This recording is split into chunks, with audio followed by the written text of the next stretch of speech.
또 우리 김명진 또 권사님의 기도로 또 은혜 받고 우리 또 할렐루야 찬양대 은혜로운 찬양에 또 은혜를 받습니다. 오늘 찬양의 가사처럼 오늘 이 시간 우리가 예배를 드리는 가운데 또 말씀을 듣는 가운데 주님께서 우리를 얼마나 사랑하시는지를 깨닫고 함께 은혜를 나누는 그런 귀한 은혜의 시간이 될 수 있기를 간절히 소망합니다.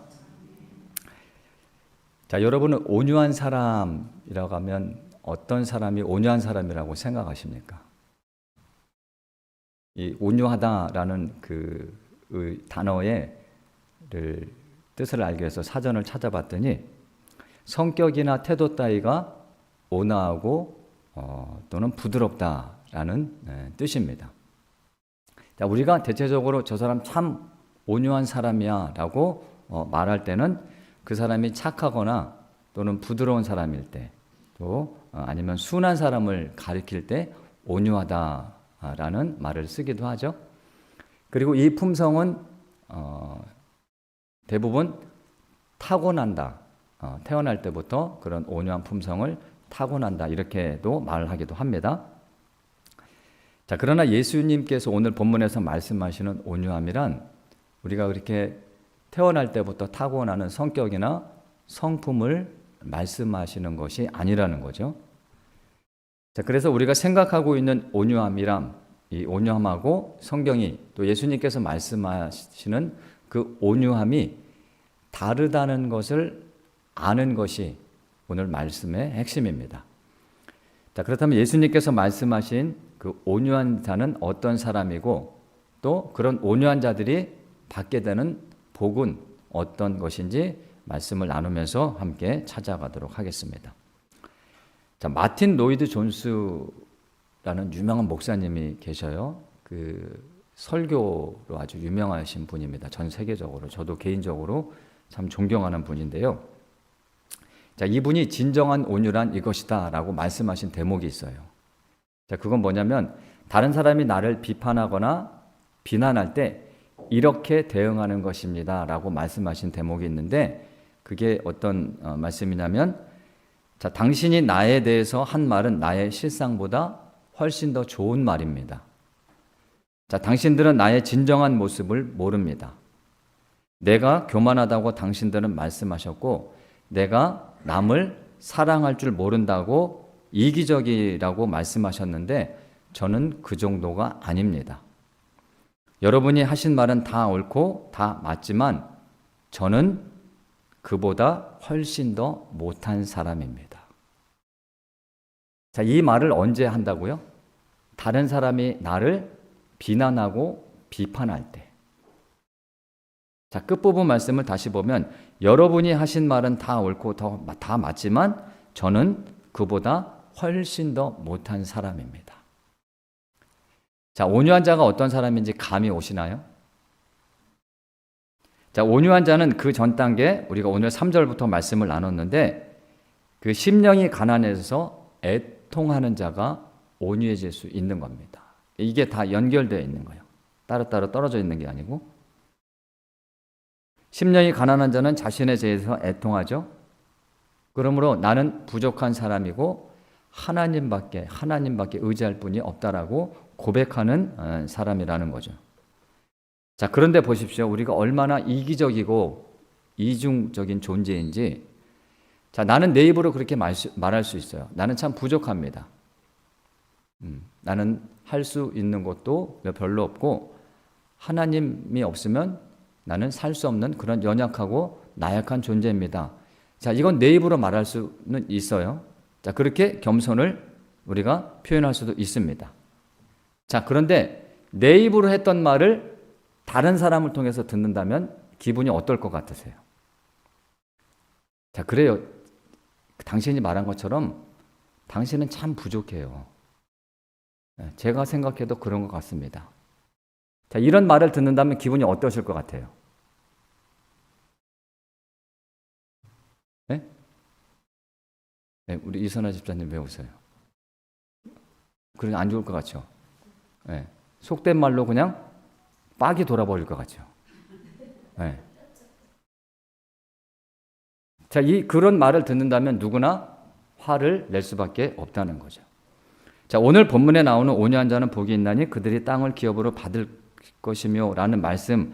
자, 여러분의 성경을 한번 보세요. 성경을 보시면 자, 그 말씀이 어디에 있는 말씀이라고 기록되어 있죠? 그거 5절 끝에 보면 성경에 써 있죠. 시편 37편 11절이라고 써 있나요? 제 성경에만 있나요?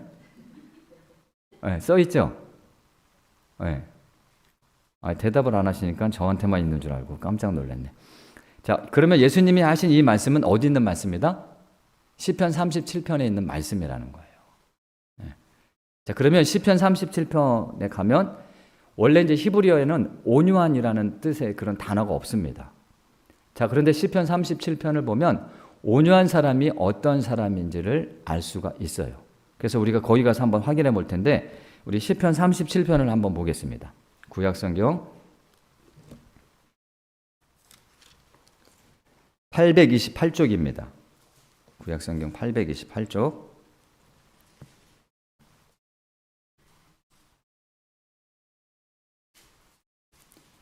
자, 11절 말씀이 예수님께서 인용하신 말씀이에요.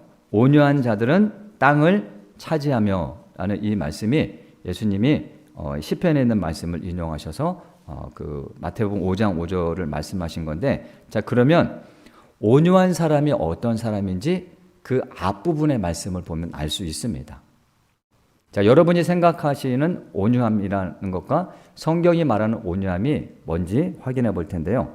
우리 1절부터 10절까지 말씀을 한 절씩 교독해 보겠습니다. 자, 이런 사람들이 온유한 사람이라는 거예요. 자, 1절부터 10절까지 교독합니다. 악을 행하는 자들 때문에 불평하지 말며 불의를 행하는 자들을 시기하지 말지어다.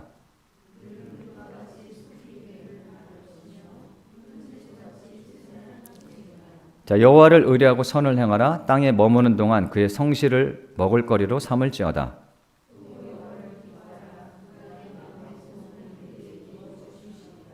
내 길을 여호와께 맡기라. 그를 의지하면 그가 이루시고.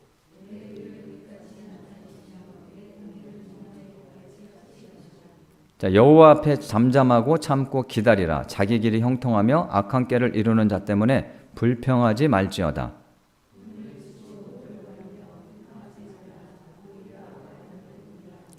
진실로 악을 행하는 자들은 끊어질 것이나 여호와를 소망하는 자들은 땅을 차지하리로다. 잠시 후에는 악인이 없어지리니 내가 그곳을 자세히 살필지라도 없으리로다. 자, 온유한 자가 어떤 사람입니까? 악을 행하는 자들 때문에 불평하지 않는 자입니다. 그게 나한테 행하는 악일지라도. 불의를 행하는 자들에 대해서 시기를 하지를 않습니다. 악하고 불의한 자들 속에서 오직 하나님만을 섬기며 의리하고 선을 행하는 사람들이 바로 온유한 자라는 거예요. 그리고 여호와 앞에서 잠잠하고 참고 기다리는 자가 온유한 자라고 시편 기자는 말하고 있습니다.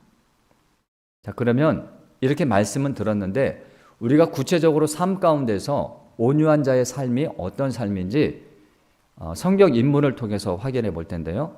구약에서 한 사람, 또 신약에서 한 사람을 찾아보면서 그들의 삶을 통해서 어떤 삶인지, 어떤 삶이 온유한 삶인지를 우리가 한번 찾아보도록 하겠습니다. 먼저 구약 성경에 나와 있는 인물 중에 온유함이 이 세상에 있는 어떤 사람보다 이 사람이 뛰어나다라고 칭찬받은 사람이 있어요. 그게 누군지 아실까요? 네? 그렇죠. 모세. 민수기 12장 3절 말씀에 기록되어 있죠. 이 사람 모세는 온유함이 지면의 모든 사람보다 더하더라 라고 되어 있습니다. 네. 모세입니다. 모세의 온유함이 이 세상에 있는 그 어떤 사람보다 더하다는 거예요. 뛰어나다는 거예요.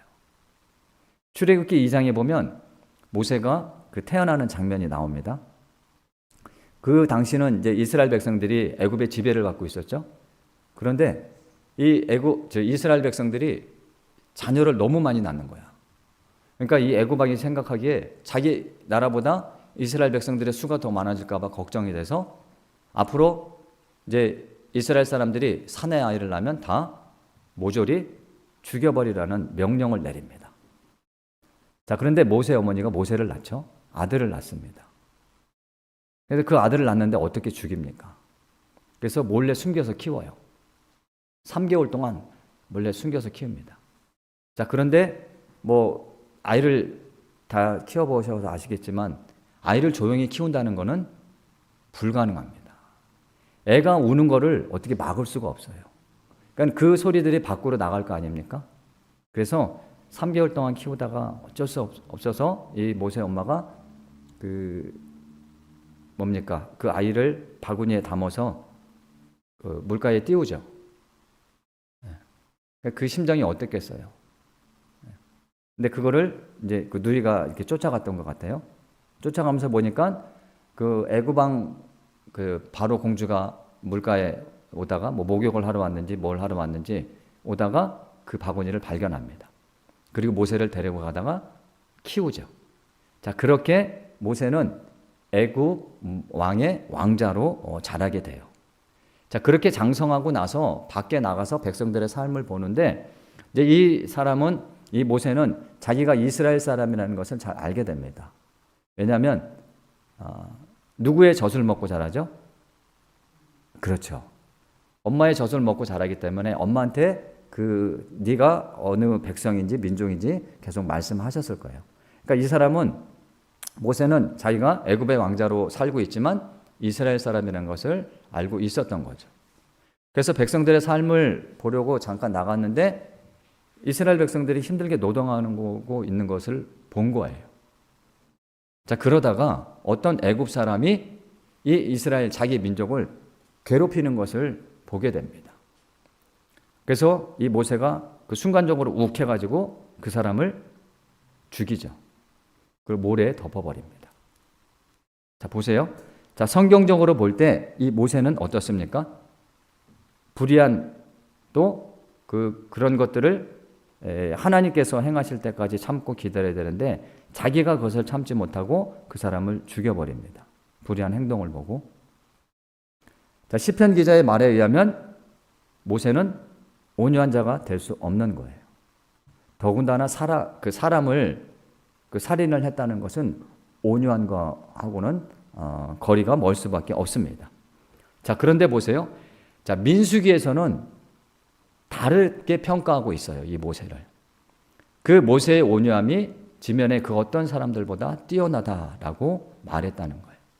자, 그러면 모세에게 어떤 일이 있었길래 그 다른 사람을 죽였던 그 모세가 어떻게 이 세상에 비교할 자 없는 그런 온유한 사람이 되었을까라는 거죠.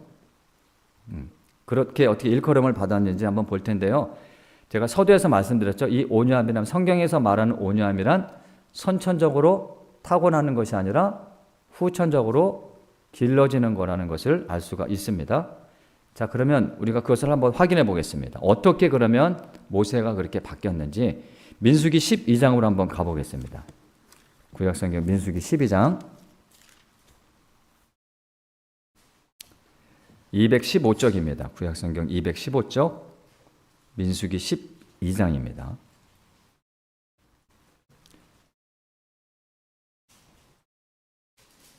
구약성경 215쪽 민수기 12장 1절을 우리 한번 같이 읽어볼까요? 1절 말씀 1절 시작.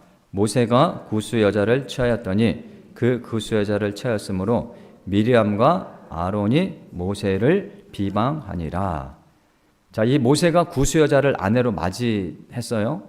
근데 그거에 대해서 누이 미리암하고 형 아론이 뭘 했다고 합니까? 비방을 했어요. 자, 구스 여자는 아프리카 사람입니다. 그러니까 피부가 어떻겠어요? 까맣겠죠. 흑인이라는 겁니다. 자, 모세를 비방한 두 사람이 나오죠. 그 사람 중에 미리암이 먼저 언급된 거 보면 아마 이 미리암이 아론을 부추겨서 비방을 한 주동자였던 것 같아요. 왜냐하면 미리암하고 구스 여자는 같은 여자이기 때문입니다. 여자이기 때문에 이 미리암이 비방을 하는데 주동했다고 볼 수 있는데, 자, 미리암은 자기 동족이 아닌 흑인 여자를 받아들인 것을 못마땅히 했던 거예요. 자, 그래서 이 사람이 구스 여자를 보고 아마 이런 생각을 했을 것 같아요. 그 피부가 까마다 보니까 미리암이 그 구스 여자를 보고 나는 너보다 피부가 깨끗한 사람이야. 어떻게 피부가 까만 사람이 우리 집안에 들어올 수 있어? 나는 그런 생각을 했을 수도 있고요. 그리고 그런 말을 구스 여자한테 직접 했을 수도 있다는 거예요. 자, 그렇게 모세를 비방했던 자에게 이제 병이 생깁니다. 자, 그게 어떤 병이냐면 본문 9절 10절에 나와 있는데 제가 한번 읽어볼게요. 여호와께서 그들을 향하여 진노하시고 떠나심에 구름이 장막 위에서 떠나갔고 미리암은 무슨 병에 걸립니까? 나병에 걸리죠. 나병에 걸려 눈과 같더라. 아론이 미리암을 본즉 나병에 걸렸는지라. 자, 나병에 걸렸는데 여기서 어떻게 표현합니까? 뭐와 같다라고 얘기를 해요? 뭐와 같대요? 눈과 같다고 하죠. 눈이 무슨 색이죠? 흰색이죠. 보세요. 미리암이 나병에 걸렸는데 그 피부가 눈과 같다고 해요. 미리암이 구스 여자를 어떻게 비방했습니까? 나는 너의 피부보다 하얗다고 비방했죠. 근데 그 비방이요, 내 몸이 하얀 것으로 나병으로 돌아왔다는 거예요. 이건 우연의 일치가 아닙니다. 하나님이 미리암을 통해서 뭔가 깨닫게 하시려고 눈과 같이 하얀 나병을 허락하신 것 같아요. 우리가 여기서 깨달아야 할 진리는 뭐냐면 다른 사람에 대해서요 함부로 말하거나 판단해서는 안 된다는 겁니다. 이런 말씀들을 우리가 보면 두려워할 줄 알아야 돼요. 그래서 항상 나보다 남을 더 낮게 여기고 좋게 여기고 존귀하게 여길 수 있는 사람이 바로 온유한 자라는 겁니다. 자, 그런데 이 미리암과 이 아론이 모세를 비방한 궁극적인 이유는 다른 데 있어요. 구스 여자를 취한 게 그게 비방한 주된 원인이 아니고 2절 말씀을 보면 이렇게 되어 있어요. 그들이 이제 그 미리암하고 아론을 얘기하는 겁니다. 그들이 이르되 여호와께서 모세와만 말씀하셨느냐 우리와도 말씀하시지 아니하셨느냐 하며 여호와께서 이 말을 들으셨다라고 되어 있어요. 네. 하나님이 들으셨다는 거예요. 자, 이들이 비방한 내용이 뭐냐면, 자, 미리암이 어떤 사람이냐면 이 사람은 여자죠. 그래서 그 모세의 누이기 때문에 이스라엘 백성들의 여자들의 지도자의 자리에 앉아 있는 사람입니다. 미리암이 중요한 일이 있었을 때 여자들을 모으고 아마 이 미리암이 지도를 했을 거라는 거죠. 아론은 어떤 사람이죠? 아론은 제사장이죠. 종교적으로 최고의 자리에 앉아 있는 사람입니다. 자, 그런데 그들이 뭘 하냐고 말하냐면 백성들이 보니까 모세를 더 존경하고 모세를 더 잘 따르는 것 같아. 자, 그러니까 이들이 말하는 게 뭐냐면 여호와께서 모세와만 말씀하셨느냐? 우리와도 말씀하셨다. 우리도 모세와 같은 그런 능력이 있다. 그걸 말하고 있는 거예요. 그런데 백성들은 모세를 더 따르죠. 그러니까 그게 아마 이 미리암하고 아론은 못마땅하고 꼴배기 싫었던 것 같습니다. 그래서 이게 바로 모세를 비방하게 된 주된 원인이 되는데, 자, 세상의 기준으로 보면요, 이 모세는 정치적으로 가장 높은 자리에 있는 사람입니다. 그만큼 권력을 가지고 있는 사람인데, 자, 자기를 비방하는 사람에 대해서 그들이 가족이라 할지라도 그들을 처형할 수 있는 능력이 분명히 있다는 거예요. 자, 그런데요, 모세는 하나님께서 말씀하실 때까지 잠잠히 참고 기다립니다. 자, 그리고 어떻게까지 하는지 볼까요? 13절을 보면 모세가 어떻게 했냐면 모세가 여호와께 부르짖어 하나님께 기도하죠. 모세가 여호와께 부르짖어 이르되 하나님이여 원하건대 그를 어떻게 해 주십시오? 그를 고쳐 주십시오. 여기 그는 누굽니까? 나병에 걸린 미리암이죠. 자, 미리암이 누구예요? 자신을 비방한 사람이에요. 자, 그런데 그를 위해서 하나님 고쳐달라고 기도하고 있다는 거예요. 자, 이게 쉬운 일일까요? 나를 비방한 사람을 위해서 기도할 수 있을까요? 나에 대해서 이 사람 저 사람 찾아다니면서 뒷담화하고 욕하고 그런 사람이 있다면 어떻습니까? 우리는 밤잠을 설치고요, 분을 품고, 아니 내가 그걸 어떻게 갚아줄까, 되갚아줄까라는 생각까지 할 수도 있다는 거예요. 그런데요, 모세는 그런 비방을 당하자 어떻게 합니까? 이 쌤통이다 하면서 통쾌했던 것이 아니라 그 자의 병이 낫기를 위해서 기도했다는 거예요. 시편 기자가 말하는 것처럼 여호와 앞에 잠잠하고 참고 기다리면서 자신을 비방하는 자를 위해 기도하는 자, 그런 사람을 성경이 온유한 자라고 말한다는 겁니다. 자, 이제 그러면 신약 시대로 가서 온유한 자의 본이 되시는 한 분을 또 만나볼 텐데요. 예수님이 어느 날 이제 그 수많은 사람들이 모여 있고 제자들 앞에 어떻게 말씀하셨냐면, 수고하고 무거운 짐진 자들아 다 내게로 오라, 내가 너희를 쉬게 하리라 라는 말씀을 하셨어요. 자, 그리고 이어서 하시는 말씀이 뭐냐면, 나는 마음이 온유하고 겸손하니 나의 멍에를 메고 내게 배우라 라는 말씀을 하셨습니다. 자, 그러면 예수님의 말씀을 통해서 우리는 예수님이 온유하신 분이라는 것을 알 수가 있는데, 자, 그렇다면 그분이 어떻게 사셨는지 그 삶을 보면 우리가 또 온유한 자의 삶이 어떤 것인지 확인할 수 있다는 거예요. 주님이 이제 십자가를 지시기 전에 예루살렘에 들어가시게 됩니다. 자, 들어가시는데 그 장면이 성경에 어떻게 기록되어 있냐면, 마태복음 21장 5절 보니까 시온 딸에게 이르기를 내 왕이 내게 임하나니 그는 겸손하여 낙이 곧 멍에 매는 짐승의 새끼를 탓도다 하라 하였느니라. 자, 예수님이 이제 그 십자가를 지시기 위해서 예루살렘을 들어가실 때 뭘 타고 가셨다고요? 나귀인데 그것도 애미 나귀가 아니라 새끼 나귀를 타고 가셨다고 합니다. 자, 예수님이 어떤 분이십니까? 만왕의 왕이라고 하잖아요, 우리가. 만왕의 왕이신데, 만왕의 왕이시면 어떻게 돼요? 그냥 엄청난 수많은 군사를 거느리고 말을 타고 가셔야 되는데요, 나귀 새끼를 타고 가셨다고 해요. 자, 그런데 어떤 상태에서 나귀를 타고 가셨냐면, 예수님이 겸손하여 나귀를 타고 가셨다고 합니다. 겸손하여 나귀 곧 멍에 매는 짐승의 새끼를 탔도다. 여기서 겸손하다는 그 헬라어 단어하고 마태복음 5장 5절에 있는 온유한이라는 헬라어 단어하고 똑같은 단어입니다. 같은 단어예요. 예수님이 겸손하시니까요, 만왕의 왕이심에도 나귀 새끼를 타고 가신 겁니다. 예수님이 온유한 자시니까요, 이 만주의 주임이심에도 불구하고 나귀 새끼를 타고 가셨다는 거예요. 세상은 어떻습니까? 내가 그런 자리에 있으면 어떻죠? 과시하려고 하겠죠. 자신의 권력을 나타내려고 하고 과시하려고 하겠죠. 베드로전서 2장을 보면 베드로가 예수님에 대해서 이렇게 소개한 대목이 있어요. 2장 22절로 23절 보니까 그는, 예수님은 죄를 범하지 아니하시고 그 입에 거짓도 없으시고 욕을 당하시되 맞대어 욕하지 아니하시고 고난을 당하시되 위협하지 아니하시고 오직 공의로 심판하시는 이에게 부탁하시며. 시편 37편에 있는 그 말씀 1절부터 10절에 있는 그 말씀이 예수님의 삶을 통해 고스란히 드러납니다.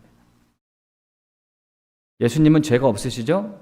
거짓도 없으신 분인데 주님을 향해 욕하는 자들 향해서 욕하지 않으십니다.